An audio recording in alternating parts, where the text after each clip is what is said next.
Ini antara kedai makanan Kelantan yang famous viral di area KL. Abang itu pernah pergi dulu. Diorang dulu berniaga tepi jalan. Tapi sekarang diorang ada kedai. Apa lagi?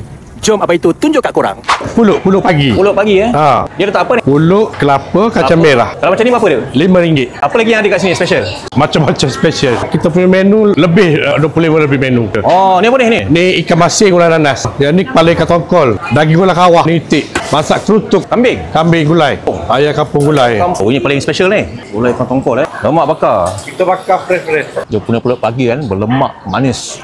Macam ni. Abang itu suka tau dia punya nasi kerabu ni. Dia punya masin, manis, pedas tu balance. Yang pecik dia kan bila Abang itu makan memang lembut lah. Punya rasa kuah pecik pun tak terlampau manis. Lemak bakar. Betul-betul berlemak. Yang paling penting sekali dia tak liat. Dia kalau nasi yang paling murah ni, nasi gulai ikan tongkol. RM7 saja. Dia ada sambal, dia ada timun, dia ada cili. Makan bungkus yang ni yang best ni. Dia dah sebati dah. Ini simple tapi jadi best. Kalau kau minat nasi dagang, kau boleh try juga nasi dagang dengan ikan tongkol ni. Walaupun kedai dia dah besar, tapi dia punya harga kan masih maintain tau. Sama macam diorang berniaga kat tepi jalan dulu. Lepas tu waktu operasi diorang pun dah extend sampai ke malam. Kalau korang mencari kedai masakan Kelantan yang best area KL, kau boleh datang sini. Kaedah Nasi Belau Ampang.